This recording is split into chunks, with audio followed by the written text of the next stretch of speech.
మాట 9వ వచనం దగ్గర నుంచి చదువుతున్నాను చూడండి. యెహోవా వారికి వారి సంతానమునకును దయచేసెదనని మీ పితరులతో ప్రమాణము చేసిన దేశమున, అనగా పాలు తేనెలు ప్రవహించు దేశమున మీరు దీర్ఘాయుష్మంతులుగునట్లు నేను ఈ దినమందు మీకు ఆజ్ఞాపించు ఆజ్ఞలన్నిటినీ గైకొనవలెను. ప్రభునందు దేవుని బిడ్డలారా, ఒక వ్యక్తి జీవితంలో సంవత్సరాలు జరిగిపోతున్నాయంటే అర్థం ఏంటనంటే, మన నుండి వయసు ఏమవుతుంది చెప్పండి? ఏమవుతుంది? వయసు గతించిపోతూ ఉంది. సంవత్సరాలు వెళ్ళిపోతున్నాయంటే అర్థం ఏంటనుకుంటున్నారు? మనము వయసులో ఏమవుతున్నామంటే కొంచెం మరి ఒక మెట్టు వెళ్ళిపోతూ ఉన్నాం. మనం ఏమనుకుంటున్నామంటే వెళ్ళిపోతున్న సంవత్సరం చూస్తున్నాం, కానీ మనం తరిగిపోతున్న సంవత్సరాలు చూడం. అందరికీ ఈ విషయం హ్యాపీ న్యూ ఇయర్ అని చెప్తాం, కానీ మా జీవితంలో ఇంకో సంవత్సరం వచ్చేసిందండి. రోజు ఉండే కొలది ఏమవుతుందని చెప్పండి? రోజు రోజుకి సంవత్సరాలు పెరుగుతూ ఉంటాయి. మనము దేవునికి దగ్గరకంటూ వెళ్ళాలి. అందుకని ఈ అధ్యాయంలో మనం చదువుకున్న భాగంలో ఒకటి దీర్ఘాయుష్మంతులగునట్లు అన్నాడు. తర్వాత రెండవదిగా మనకి వదిలి వచ్చిన దేశం అది ఐగుప్తు దేశం అట. రెండవది ఏదో కొత్త దేశంలోకి వచ్చారు. అదే దేశం అంటే కొండలు లోయలు గల దేశం.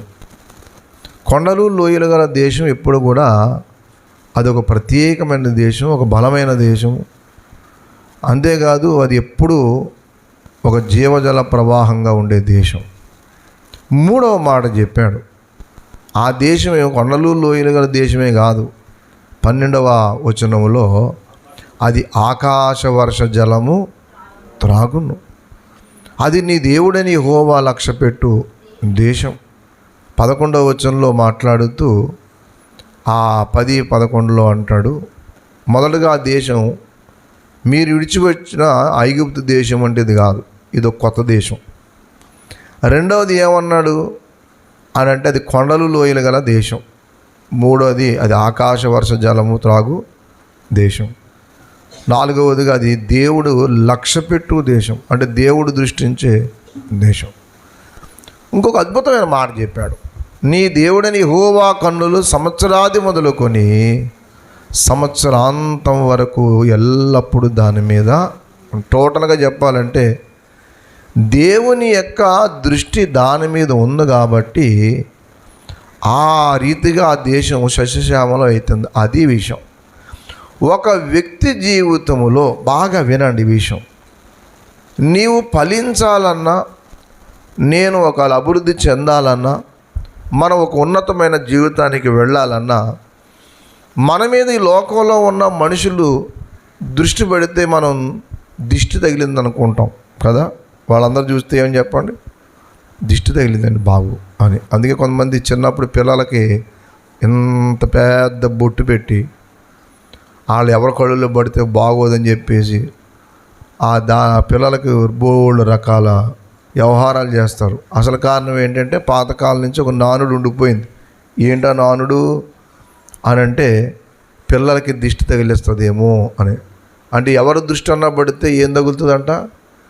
దిష్టి తగులుతుందండి. అది ఏంటో అడగండి అసలు ఆ దిష్టి అంటే ఏంటో. అంటే పాపం వాళ్ళకి తెలియదు, కానీ ఆ మాట అనుకుంటూ ఉంటారు.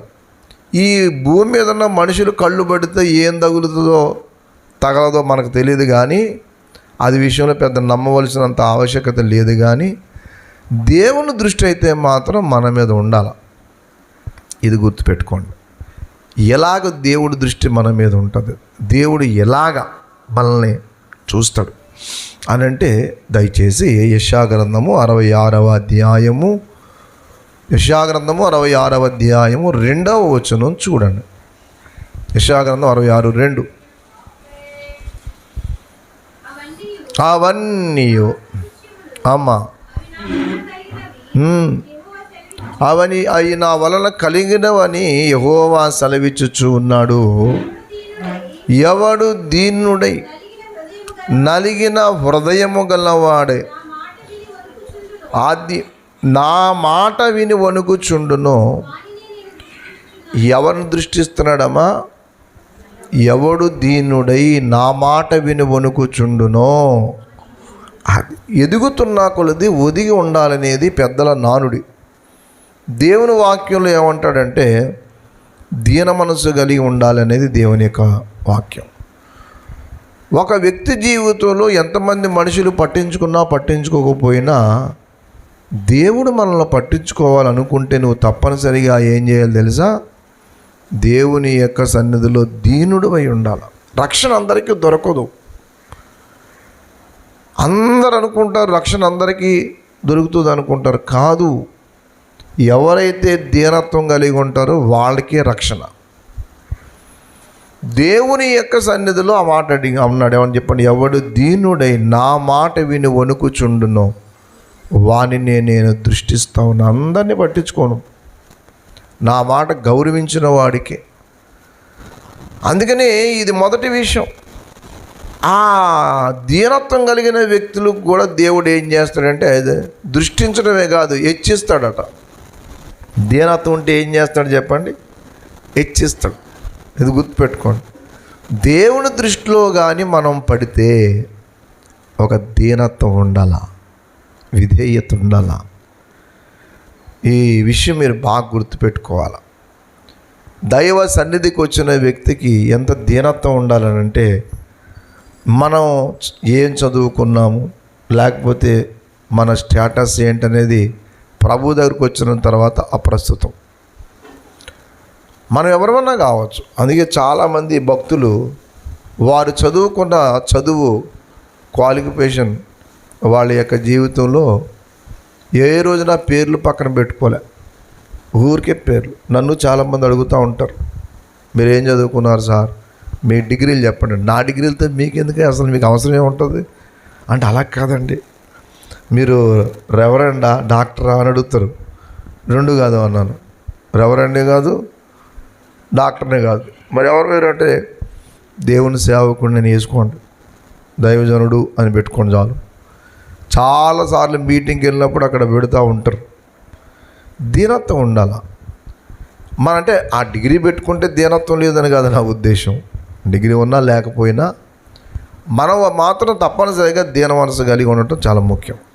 నేను మొన్న 30వ తారీఖున ఒక ఊరి మీటింగ్కి వెళ్ళా, ఇక్కడే రావులపాలెం దగ్గర. చాలా పెద్ద భారీ స్థాయి క్రిస్మస్ పెట్టారు. దీనత్వం అంటే చెప్తున్నాను వినండి. వెళ్ళాను, వాక్యం చెప్పేటప్పుడు నేను సాధారణంగా వాక్యం చెప్తే పాటలు పాడుతూ ఉంటా, వాక్యం మధ్యలో పాటలు పాడుతాం. ఈ లోపల ఆర్కెస్ట్రా వాళ్ళు అక్కడ ఏం చేశారంటే, నేను ఎలా వెళ్ళగానే ఒక పాట పాడగానే మళ్ళీ మధ్యలో ఆపారు. మరి వాళ్ళు వెళ్ళిపోయారు. ఆర్కెస్ట్రా వాళ్ళు భోజనానికని వెళ్ళారు. భోజనానికి వెళ్ళిన ఈ ఆర్కెస్ట్రా వాళ్ళు ఇంతకీ రారే, ప్రసంగం మధ్యలో పాట పాడదామని అంటే వాడు ఒక్కడో రావట్లేదు, ఏమయ్యారో తెలియదు. ఆఖరికి ఏం తినేస్తున్నారో కానీ ఇంచేపు ఉన్నారేంటి ఆర్కెస్ట్రా వాళ్ళు అన్నాను. ఇంతకీ ఏం తింటున్నారో కానీ అనే మాటకి అవతల ఆ ప్యాడ్స్ వాయించేవాడు మరి వాడికి ఏమనిపించిందో వెనకాల నుంచి పెద్ద కేకలేసి నాకు వార్నింగ్ ఇత్త మొదలెట్టాడు.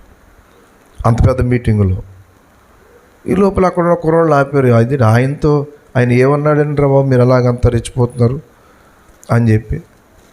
సరే అప్పుడు నేను వేదిక మీద నుంచి అన్నాను, బాబు నువ్వు దేవుని సేవకు వచ్చావా లేకపోతే వ్యాపారానికి వచ్చావా?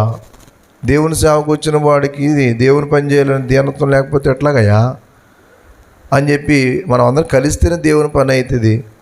నువ్వు వెళ్ళి అక్కడ కూర్చున్న గంట అయ్యింది, ఎప్పటికీ ఒకసారి ఒకరు రారు, ఎంతసేపు ఏం చేస్తున్నారు అంటే ఆడికి ఇంకెక్కడా అన్న మాట ఎందుకు ఇది. ఆఖరికి అయిపోయిందేమో అనుకున్నా. నేను వెళ్ళి రూమ్లోకి వెళ్ళి అలా భోజనం పెడితే భోజనం స్థలంలోకి వెళ్ళి భోజనం చేస్తూ ఉన్నా. జస్ట్ భోజనం చేస్తూ ఉంటే అక్కడికి వచ్చి మరి నువ్వేం తింటున్నావు, కుంభాలు తింటలేదు అన్నాడు నన్ను.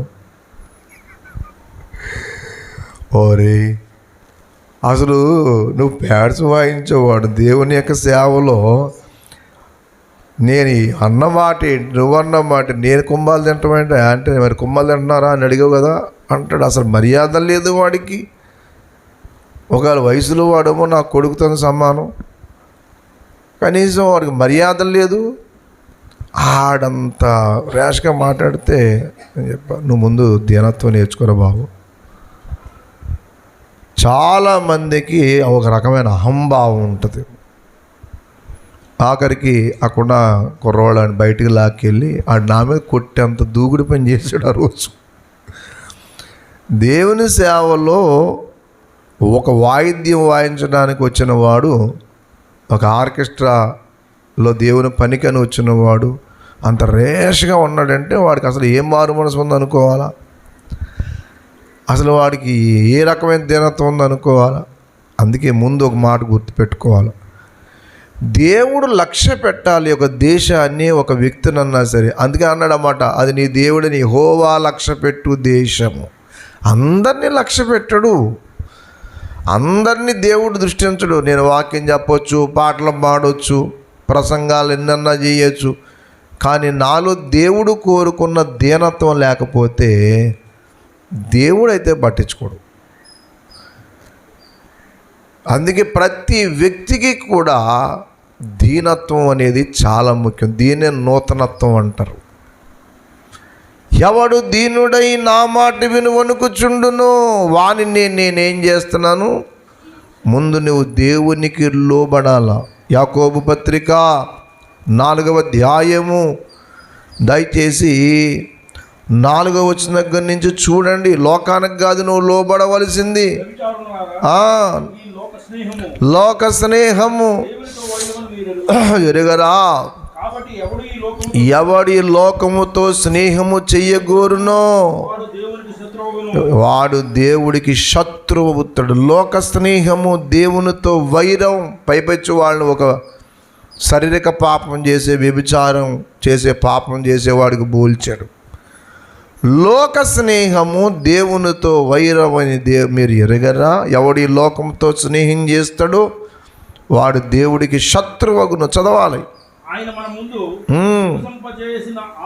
చదవాలా. అపేక్షించునా అని చదవాలి. అది కానీ ఎక్కువ కృపనిచ్చును. అది అందుచేత దేవుడు అహంకారులను ఎదిరించి ఎవరికి కృపిస్తాడు చెప్పండి. ఇప్పుడు రెండవది, ఇందాక ఏమన్నాం? యెషయా 46:2లో దీనులను దేవుడు దృష్టిస్తాడు. నువ్వు వందల పాటలు పాడి వేలకు వేల రూపాయలు దేవునికి ఇస్తే దేవుడు దృష్టించడు బాబు. దేవుడు దృష్టించాలనుకున్నప్పుడు నువ్వు ముందు దేవుని దృష్టిలో నువ్వు దీనుడు అయి ఉండాలి. ఒకటి. రెండవదిగా నీ కృప ఇవ్వాలనుకుంటే అహంకారాలను ఎదిరించి దీనులకు దేవుడు ఏమిస్తాడు? కురిపిస్తాడు. దీనత్వం ఉండాలా. నీవు నెమ్మదిగా మాట్లాడితే దీనత్వం కాదు. పెద్ద నోరు వేసుకుని మాట్లాడే వాళ్ళు గర్విష్ఠులు కాదు, నెమ్మదిగా మాట్లాడేవాళ్ళు దీనులు కాదు. దీనత్వం అనే మాటకు అర్థం ఏంటంటే చర్యకు ప్రతిచర్య చేయకుండా ఉండేవాళ్ళని దీనులు అంటారు. వాళ్ళ మాట మన చిన్నోళ్ళు ఓ మాట అన్నారు. ఏంటి నన్ను అంటావేంటి నువ్వు? ఒక భర్త భార్య యొక్క అక్రమ పరిస్థితిని ఖండిస్తాడు.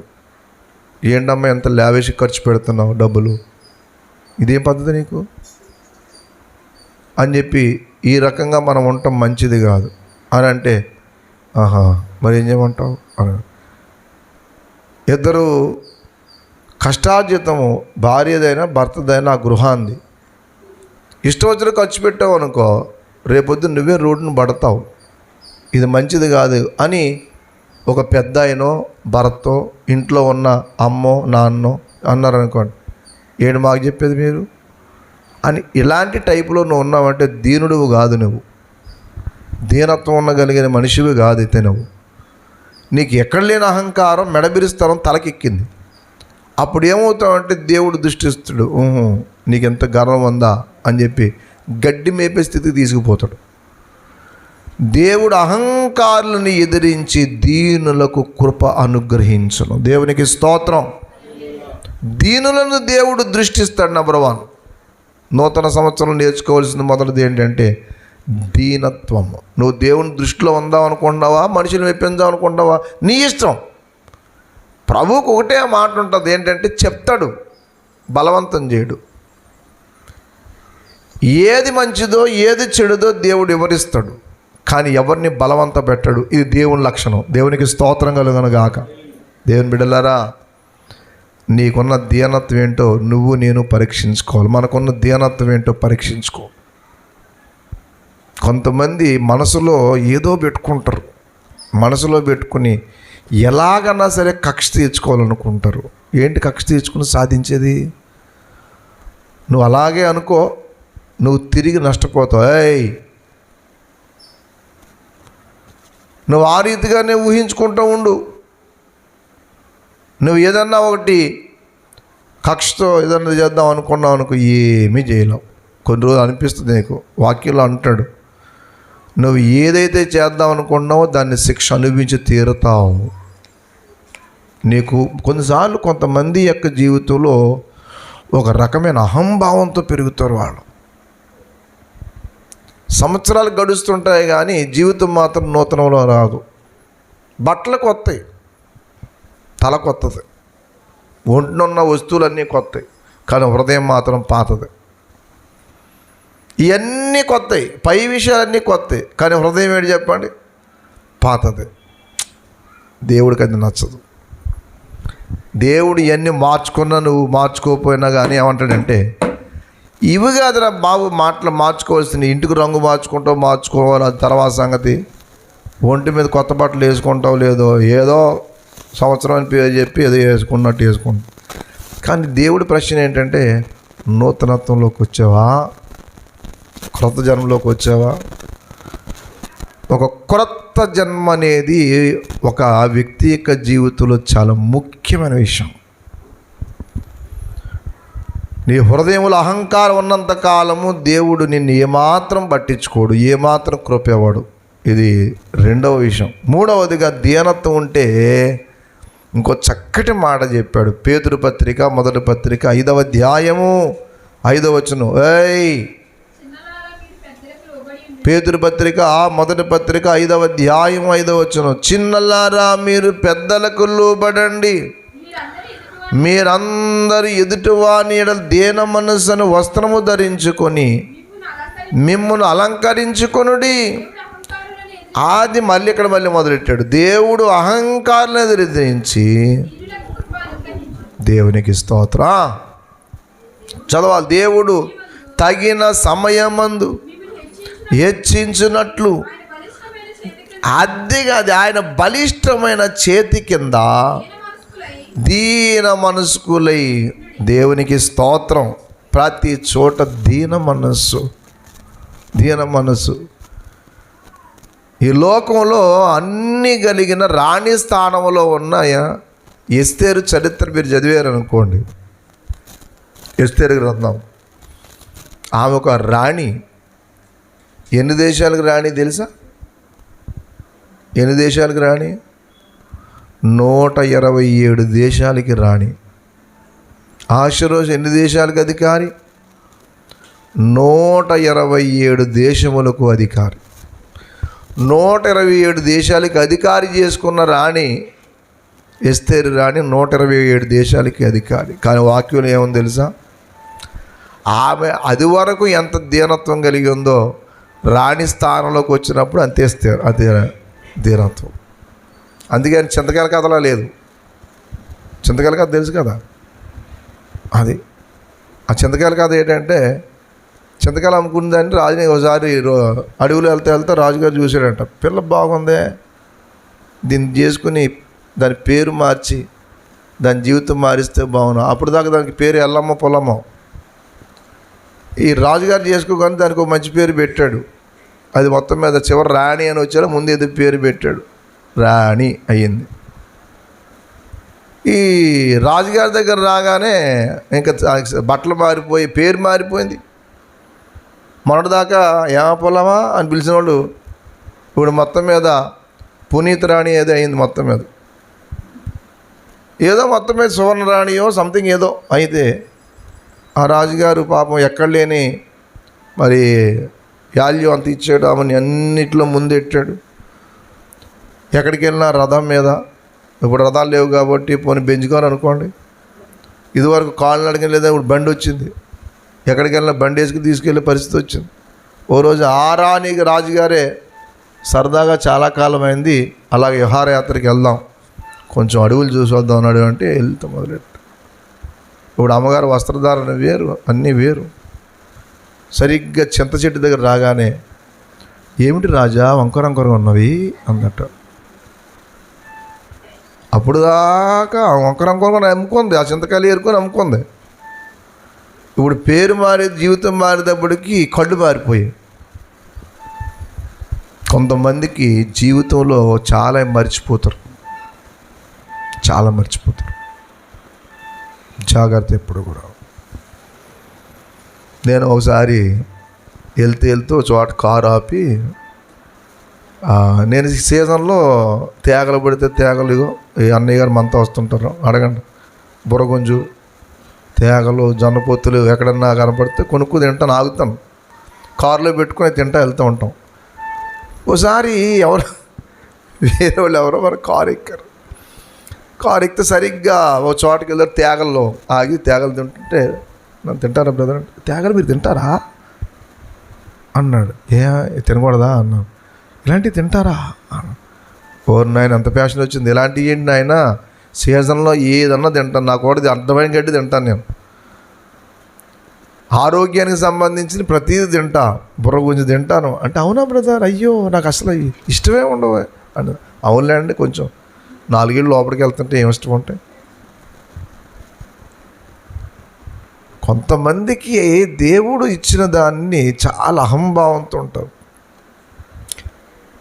నేను హై క్లాస్ హోటల్లో ఉంటాను. మన ఖమ్మంకి వెళ్తే వాళ్ళ ఏసీ రూమ్ బుక్ చేశారు. మేము అందులోకి వెళ్ళింది లేదు, ఏడిసింది లేదు, చచ్చింది లేదు. కానీ మేము రాత్రి అంతా ప్రయాణం చేసుకుంటూ సరిగ్గా టైంకి వెళ్ళాం, వాకింగ్ చెప్పాం. మళ్ళీ ఏదైనా వెళ్ళిపోతారు బ్రదర్, మీ గురించి రూము పెట్టాం, హోటల్ రూము అన్నారు కదా అంటే, వద్దులేండి టైం లేదు, వెళ్ళిపోతాం, బయలుదేరిపోయాం. సూట్ వేసుకుని వాకింగ్ చెప్పే కృప ఇచ్చాడు దేవుడు. అదే క్షణంలో తెల్లవారుజామున లేచి పొయ్యి వెలిగించి వంట కూడా చేస్తాం. తెల్లవారుజామున ఎవరు రాలేదు, ఇక్కడ మీరు రన్ చేసుకున్న నాకు కొంచెం భారం తగ్గించారు. పొద్దున్న లేచి చర్చిలోంచి టేబుళ్ళు కుర్చీలు దింపుకొని పొయ్యి సిద్ధం చేసేటప్పటికి మళ్ళీ ఇవన్నీ బయట ఎట్టేటప్పటికి అందరూ ఒకరు వచ్చారు. ఇప్పుడు దాకా పొయ్యి దగ్గర ఉన్నాను నేను. ఆ పొయ్యి దగ్గర పొయ్యి మంటెట్టి వంటలన్నీ అయిన తర్వాత మళ్ళీ మీకు కొంచెం కూర, మళ్ళీ కాస్త కూర, అది గోంగూర పచ్చిరేలు, అది పలావులో పచ్చిరేలు మర్చిపోను అనుకున్నారు మీరు, మర్చిపోలేదు, మీకు ఆ కూర వచ్చేసింది, ఇక్కడ ఉంది అది. అన్ని వంటలు అన్నీ అయిన తర్వాత గబగబా స్నానం చేసి బయలుదేరి మళ్ళీ వచ్చాను. అంతేగాని షూట్ వేసుకుని వాకింగ్ చెప్తున్నాం కాబట్టి అని చెప్పేసి పని చేయటం అనేది ఆపం. రోడ్డు అంతా తిరిగి సువార్త చేస్తాం, వేల మందిలో దేవుని వాక్యం చెప్తాం.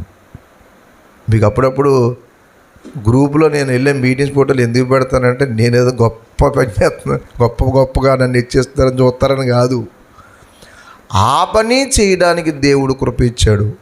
అదే క్షణంలో సున్నం వేయాలనుకుంటే నిక్కర వేసుకుని సున్నం వేసే పరిస్థితి చేస్తాను. అవసరమైతే మనకు అవకాశం వచ్చినప్పుడు ఏ పని చేయటానికైనా సిద్ధంగా ఉండాలి. ఎందుకు ఈ మాట చెప్తుందో తెలుసా? ప్రతి విషయంలో దీనత్వం అనేది నేర్చుకోండి. దీవించబడతావు. చిన్నపిల్లలు బాగా గుర్తుపెట్టుకోవాలి ఈ మాట. ప్రతి భార్య గుర్తుపెట్టుకోవాలి.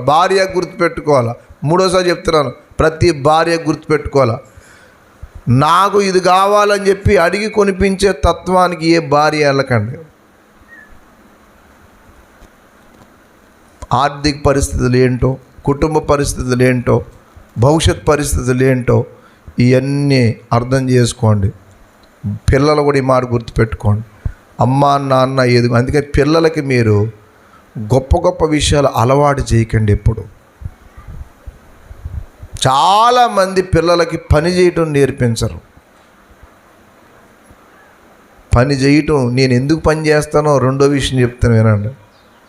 నేను పని చేయడానికి కారణం ఏంటంటే, నేను పని చేస్తే నా కూడని వాళ్ళు ఏం చేస్తారు? పని చేస్తారు. లేకపోతే వాళ్ళు కూడా ఏమి నేర్చుకుంటారంటే, ఓహో మనం ఈ స్థాయికి వచ్చిన తర్వాత పని చేయకూడదన్న మాట కాలు మీద కాలేసి కూర్చుంటారు. దీన మనసు నిన్ను హెచ్చిస్తుంది. 3 విషయాలు చెప్పా. దీన మనసు దైవ దృష్టిలో పడతాం, దీన మనసు దేవుని కృప పొందుతాం, దీన మనసు దేవుడి ద్వారా హెచ్చించబడతాం. దేవునికి స్తోత్రం. నువ్వు గొప్పగా హెచ్చించబడాలి దీనుడు. ఇంకొక విషయం కూడా తెలుసా మీకు? అడిగినోడి కంటే అడగని వాడికి దేవుడు ఎక్కువ సహాయం చేస్తాడు. అంటే అర్థం ఏంటంటే, ఇంట్లో 2 పిల్లలు ఉన్నారనుకోండి, 2 పిల్లలు, అందులో ఒకడు బాగా పీడించి అడిగి కొనిపించుకుంటాడు. అందులో ఒకడు, విన్నారా నా మాట, ఒకడు చేసే పని ఏంటంటే పీడించి అడిగి కొనిపించుకుంటాడు. కానీ అడగని వాడు ఉంటాడు. ఇప్పుడు నేను మాట అడుగుతున్నా, నాకు ఈ విషయం మీరు కరెక్ట్, ఏయ్ వెళ్ళడా,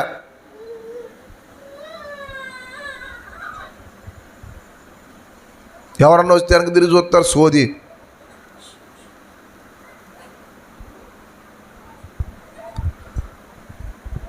అడగనోడు ఉంటాడు. దృష్టి ఇక్కడ ఉండాలా. వచ్చేవాళ్ళు వస్తారు, కూర్చునే వాళ్ళు కూర్చుంటారు. వాళ్ళని చూసి ఏం చేస్తారు? మీరు వెనక తిరిగి చూస్తారు. అప్పుడు నాకు ఒక మాట మీరు సరిగ్గా ఆలోచన చెప్పండి. ఈ ఇద్దరిలో ఎవరికి బాగా కొంటారు నాకు చెప్పండి. అడగనోడు ఎందుకు కొంటారు? ఆయన గురించి ఏమంటారు తెలుసా? ఆడు ఎప్పుడు నోరిప్పి ఏం అడగడు, వీడు పీడి తింటాడు, ఆడుకుందాం. దేవుని పద్ధతి కూడా అంతే. ఎవరు దీనుడవుతాడో, ఎవడు లోబడతాడో, ఎవరైతే దేవునికి విధేయుడవుతాడో, నువ్వు అడగకపోయినా దేవుడు ఇస్తాడు. దేవునికి స్తోత్రం. టీచర్ గారిని బట్టలు కొనమని అన్నాం. సంవత్సరానికి ఖచ్చితంగా కొంచెం కాస్ట్లీ బట్టలు తీసుకొచ్చేస్తుంది. దేవుని పిల్లలారా, యథార్థమైన మాట చెప్తున్నాను. నువ్వు దీనురాలుగా ఉండు, దేవుడు నీకు అన్ని రకాలుగా దేవుడు సాయం చేస్తాడు. వెనక్కి తిరిగి చూస్తున్నారు, ఏముంది వెనకాల మీకు? దేవుడు ఏది చెయ్యాలనుకున్నా నువ్వు దేవుని దగ్గర దీనత్వం నేర్చుకోండి. చాలామంది అనుకుంటారు అలంకరించుకుంటే అందరూ చూస్తారు అనుకుంటున్నారు. అందరూ చూడరు, అసహించుకుంటారు.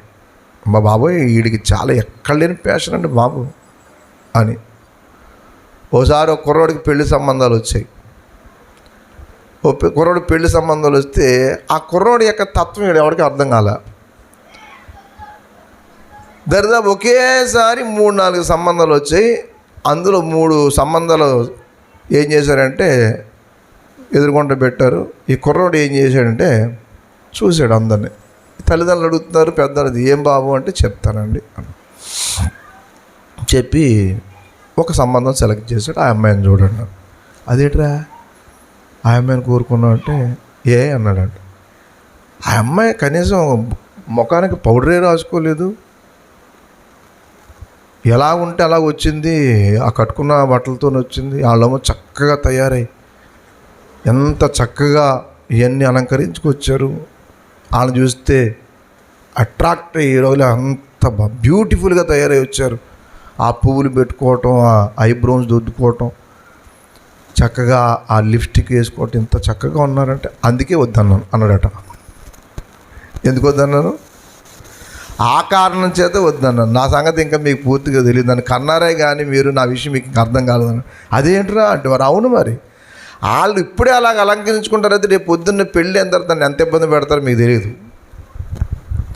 ఈ అమ్మాయి దీనురాలు ఏం అలంకరించుకోకుండా సామాన్యంగా వచ్చిందంటే అర్థం ఏంటి తెలుసామా? ఆ అమ్మాయి ఏ కోరికలు కూడా లేనిది. అందుకే ఉన్న పళంగా వచ్చి కూర్చుంది. కాబట్టి అమ్మాయిని చేయండి. ఆ అమ్మాయిని నేను ఎలా చూసుకోవాలో మీద ఎలా బతుకొని తెలియదు. తెలుసా మీకు, చాలామంది లేనిపోని అద్దం మీద కూర్చుని పెళ్ళి అయిన తర్వాత కానీ పెళ్ళికి ముందు కానీ రకరకాల పని చేస్తుంటే ముందు భర్తకి అనుమానం వస్తుంది.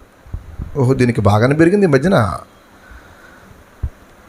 అని చెప్పి దేవుడు అసలే పట్టించుకోడా.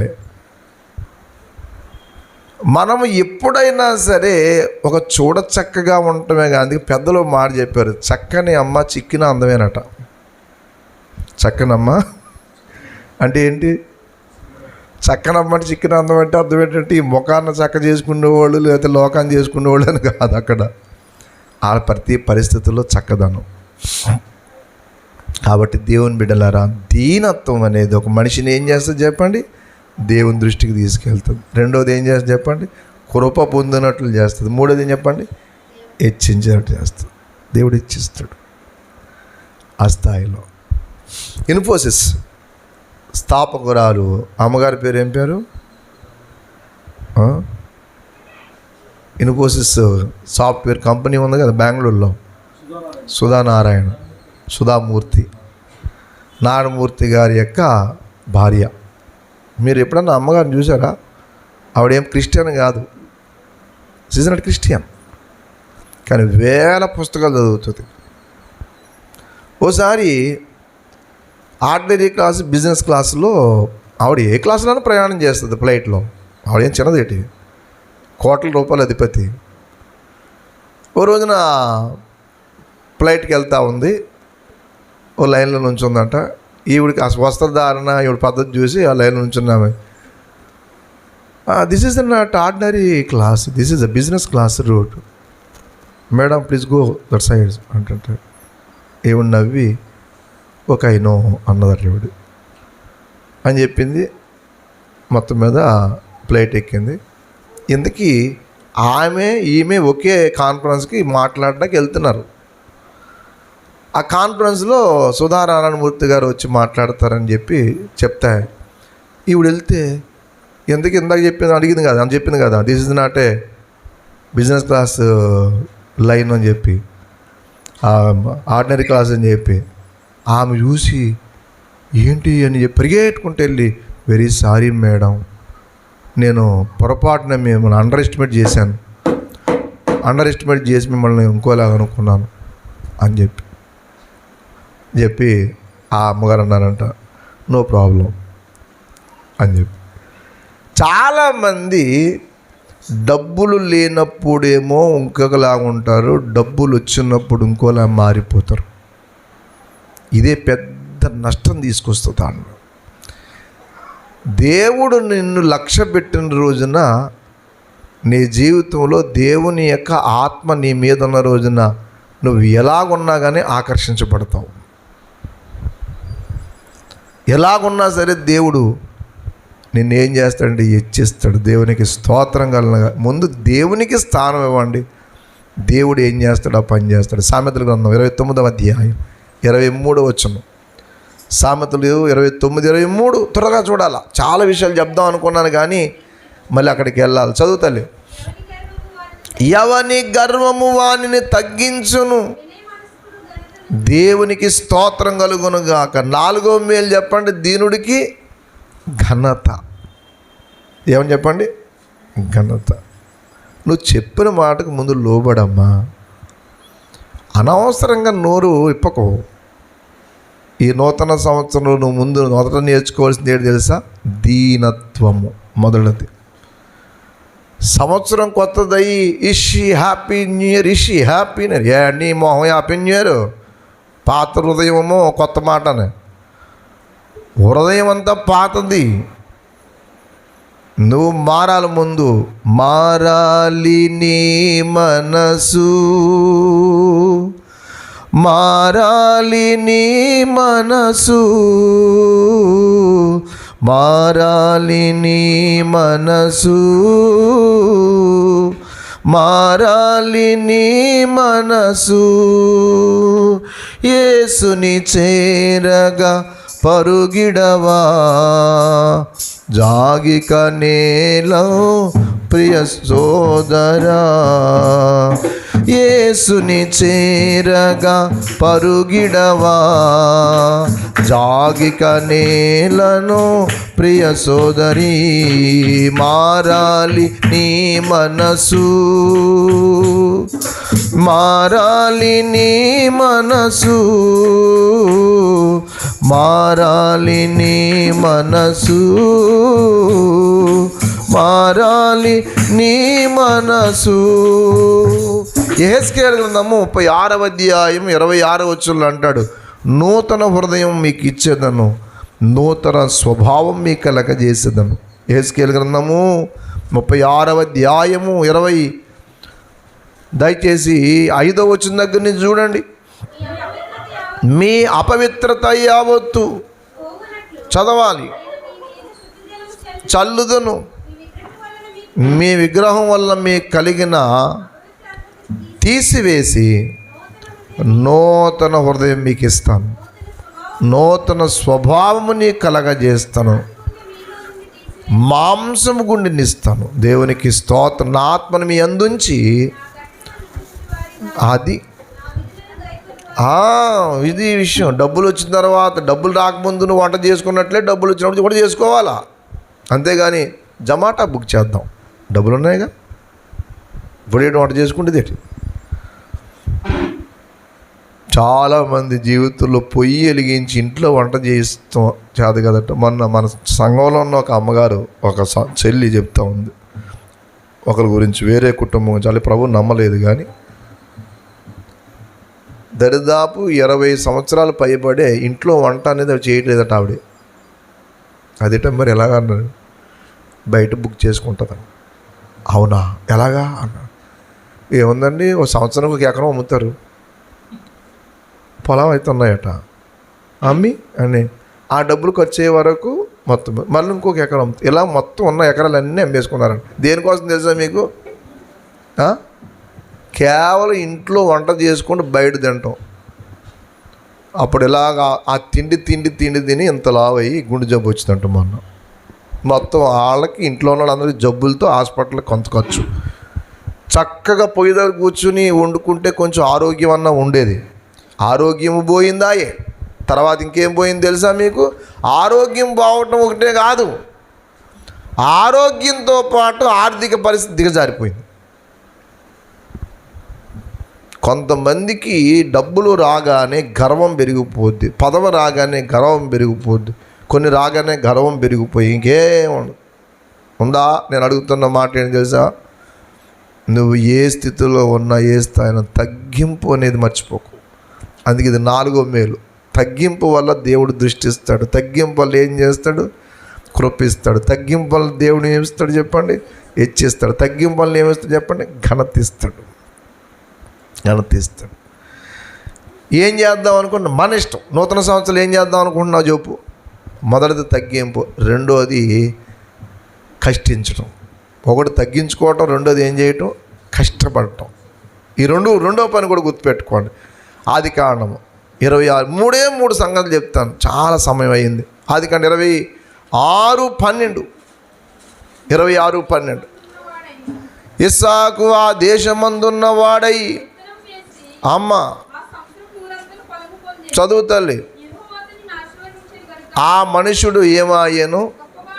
అద్దిగది అతడు మిక్కిలి గొప్పవాడగు వరకు క్రమక్రమముగా దేవునికి స్తోత్రం. ఇస్సాకు ఆ దేశమందున్నవాడు ఏమేసి? విత్తనం వేసి. నేను ఒక మాట అడుగుతున్నాను, ఇస్సాకు గారి యొక్క తండ్రి ఎట్లాంటాడు? ఆదికాండం 13:2 ప్రకారం, ఆదికాండం 13:2 చూడండి. అబ్రహాము ఎండి బంగారములు కలిగిన పశువులు కలిగి ధనవంతుడా బహుధనవంతుడా? బహుధనవంతుడు. దేవునికి స్తోత్రం. ఏ ధనవంతుడు? బహుధనవంతుడు. బహుధనవంతుడు కొడుక్కి ఏముండాలా? సాధారణంగా డబ్బు మనిషికి ఏం చేస్తుంది చెప్పండి? గర్వం ఇస్తుంది. కష్టపడే పని తత్వం కూడా ఉండదు. ఈ మధ్యకాలంలో ఐఏఎస్ కోచింగ్ ఇచ్చే ఒక సహోదరి, 2 కాళ్ళు ఉండవు, సరిగ్గా పనిచేయవాడికి హైదరాబాద్లో ఉంటుంది. సివిల్ సర్వీస్ కోచింగ్ ఇస్తుంది ఆవిడ పేరు ఏం పేరు, ఏదో పేరు ఉంది ఆవిడ పేరు. ఆమె లైఫ్ చేంజెస్, ఛాలెంజింగ్ విషయాలు చెప్తూ ఉంటుంది. అలాగే గంప నాగేశ్వరరావు గారు అని ఇంకొక ఆయన ఉంటాడు, ఆయన కూడా వినండి మీరు, అవి వినండి, చదువుకుంటే పిల్లలు వినాలి మీరు, కొన్ని అవి చదవాలి. ఒక డైమండ్స్ వ్యాపారం చేసే కొడుకుకి జ్ఞానం నేర్పించాలని చెప్పి నీవు కొన్ని రోజులు బయటికి వెళ్ళి పనిచేసి రానాడట. కోటీశ్వరుడు కొడుకు తండ్రి నువ్వు వెళ్ళి బయట పని చేసేటప్పుడు 3 విషయాలు నువ్వు చేయాలి. 1, మొబైల్ ఫోన్ వాడకూడదు. 2, నీవు ఎవరివో ఎవరికి తెలియకూడదు. 3, నువ్వు ఎక్కడ పని చేసినా ఓకే, ఆ పని చేసే చోట ఫలానా పని నేను చేస్తాను అనకూడదు. నువ్వు ఎంత పని చేసినా, ఏ పని చేసినా చేసుకురా అని అడిగారంట. అందరు ఇంటర్వ్యూ చేశారు. ఎందుకు ఇలాంటి మీ అబ్బాయికి ఎలాంటి పరీక్ష పెట్టారంటే, వాడు స్వతహాగా కోటీశ్వరుడు ఇంట్లో పుట్టాడు, బోర్న్ విత్ గోల్డెన్ స్పూన్. వాడికి కష్టం తెలియదు. ఇలాంటి వాడికి వ్యాపారం అప్పచెప్తే వాడు ఏం చేస్తాడో చాలామంది తెలుసు. అంటే వాడు చెడ్డోడని కాదు, కానీ బయట ఎంత కష్టపడుతున్నారో జనం వాడికి తెలియాల.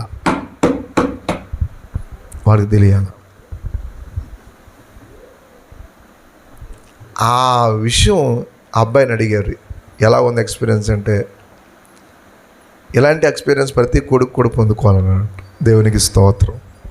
పనిచేయటం. ఇస్సాకు ఒక ధనవంతుడు కొడుకు, కానీ అద్భుతం ఏంటి తెలుసా, ఆ దేశమందు ఉన్న వాడి విత్తనం వేశాడు. దేవునికి స్తోత్రం కలుగుగా. కొంతమంది కష్టపెట్టడం తెలుసు. కొంతమందికి బీపీ ఉండదు, కానీ బీపీ రప్పిస్తారట. వాళ్ళకి ఏముండదు తెలుసా, బీపీ ఉండదు కానీ బీపీ రప్పిస్తారు. నీకు షుగర్ ఉండదు కానీ పక్కోడికి షుగర్ రప్పిస్తావు. నీకు బీపీ ఉండదు, పక్కోడికి బీపీ రప్పిస్తావు. కొంతమంది భార్యలకు బీపీ ఉండదు కానీ భర్తకు రప్పిస్తుంది. కొంతమంది భార్యలకు బీపీ ఉండదు, భర్త రప్పిస్తాడు. ఇదా జీవితం. కష్టపడటం అనేది నేర్చుకోవాలి. 2వది, ఇస్సాకు ఆ దేశమందు ఉన్నవాడే విత్తనం వేసి. కాలేజ్ కూర్చుంటే దేవుడు ఏం పోషించడు బాబు. కష్టపడటానికి ఎప్పుడు సిగ్గుపడవుతావు. ప్రతి స్త్రీ కూడా ఇంట్లో కొంతమంది గిన్నె అలా పెట్టడం రాదు వాళ్ళకి. ఎప్పుడు ఎవరో చేతా ఉండాలి వాళ్ళకి. ఇదేం జీవితం బాబు. ఇది 2వ విషయం. నూతన సంవత్సరంలో మొదట మనం ఏం చేయాలా, దీనత్వం కలిగి. 2వది ఏం చేయాలా, కష్టించడం నేర్చుకోవాలి. ఆదికాండము, త్వరగా ఇంకో మాట చదవండి, నేను వెళ్తా.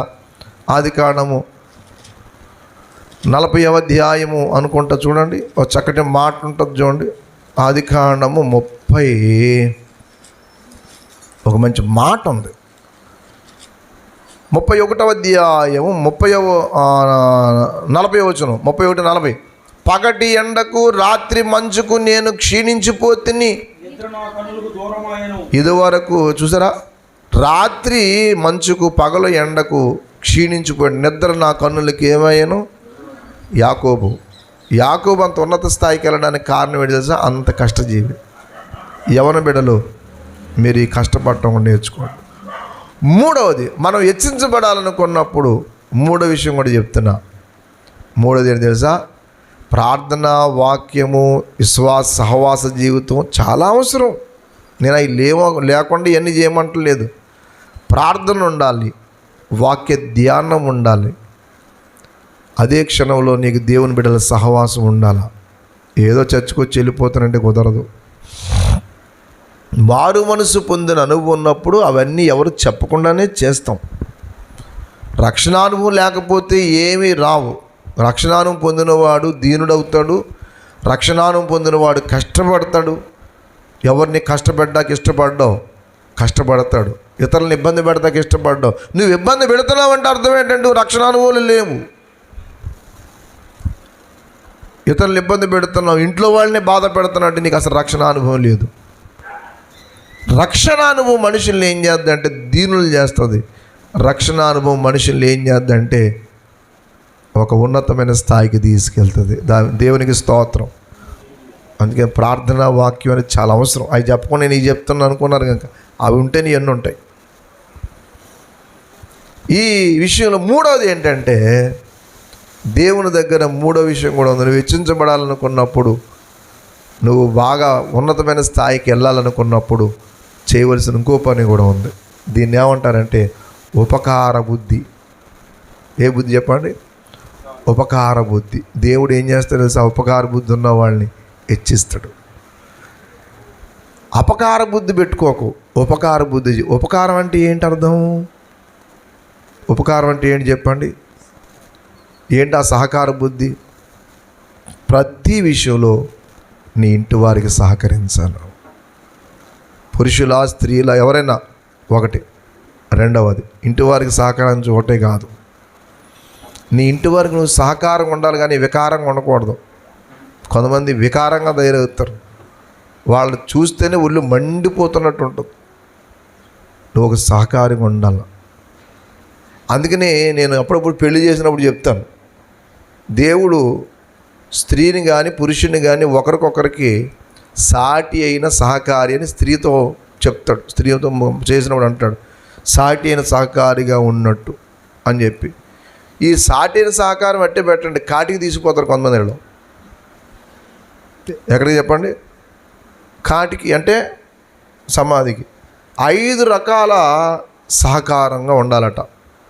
5 రకాలుగా ఒకరికొకరు. ఒకటి ఫిజికల్ హెల్పర్ అంటారు, శారీరక సహకారి. రెండోది మెంటల్ హెల్పర్, మానసిక సహకారి.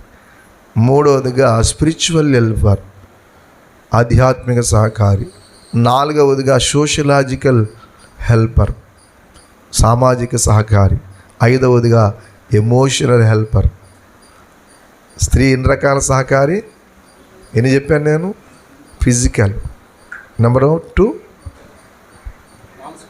మెంటల్. రప్పించకూడదు. ఏం చెప్పండి? మానసిక సహకారి. చాలామంది మెంటల్ అయిపోతారు వాళ్ళ వల్ల. వాళ్ళ తయారయ్యాడంటే వాళ్ళ ఆవిడని పెట్టండి, వాళ్ళ భర్తను బట్టి వాళ్ళు తయారయ్యింది. మూడవది ఏం చెప్పండి? సోషలాజికల్, సామాజికంగా నిన్ను బట్టే గౌరవం. నీ భార్యకు, భర్తకు భార్యను బట్టే యోగ్యురాలు తన పెరిమిటికి కిరీటము, సిగ్గును తెచ్చినది వాని ఎముకలకు కుళ్ళు అన్నాడు. Sociological helper. నాలుగవది స్పిరిచువల్, ఆధ్యాత్మికంగా నీ భక్తి నీ గృహానికి, నీ కుటుంబానికి, ఇతరులకు ఉపయోగకరంగా ఉండాలి. Physical helper. నేను మళ్ళీ ఈ ప్రసంగం అంతా మళ్ళీ అక్కడ రాజమండ్రి చెప్పాలి, అక్కడ మళ్ళీ కొత్త విషయాలు చెప్తాను. ఐదవది ఏ సహకారి? ఎమోషనల్, భావోద్రేక. పురుషుడికి స్త్రీకి కొన్ని ఎమోషన్స్ ఉంటాయి, దేవుడు పెట్టాడు. ఆ ఎమోషన్స్ నువ్వేం చేయాలంటే గమనించాలి. ఓ, ఈ పరిస్థితులు ఉన్నాడా?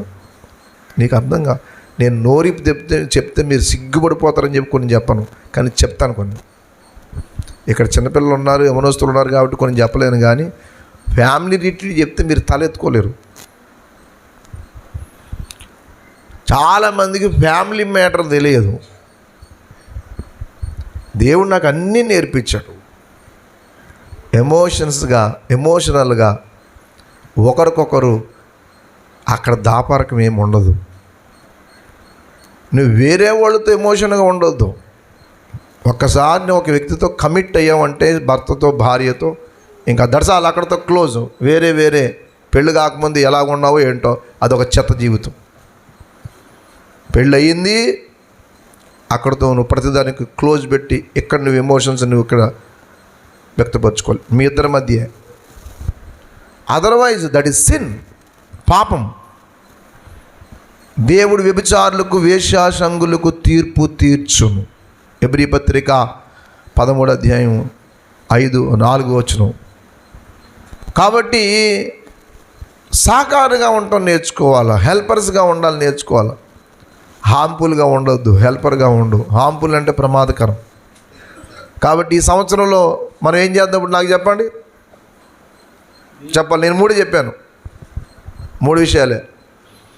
నేను చదివిన వచ్చినట్టు చెప్పండి. అది నీ దేవుడైన యెహోవా లక్ష్యపెట్టు దేశము, సంవత్సరాది మొదలుకొని సంవత్సరాంతం వరకు నీ దేవుడైన యెహోవా కన్నులు దాని మీద నీ మీద ఉండాలి అనుకున్నప్పుడు, నీవు ఈ సంవత్సరంలో దేవుడు లక్ష్యపెట్టే బిడ్డగా ఉండాలి అనుకున్నప్పుడు నువ్వు ముందు దేవునికి స్థానం ఇవ్వటం నేర్చుకో.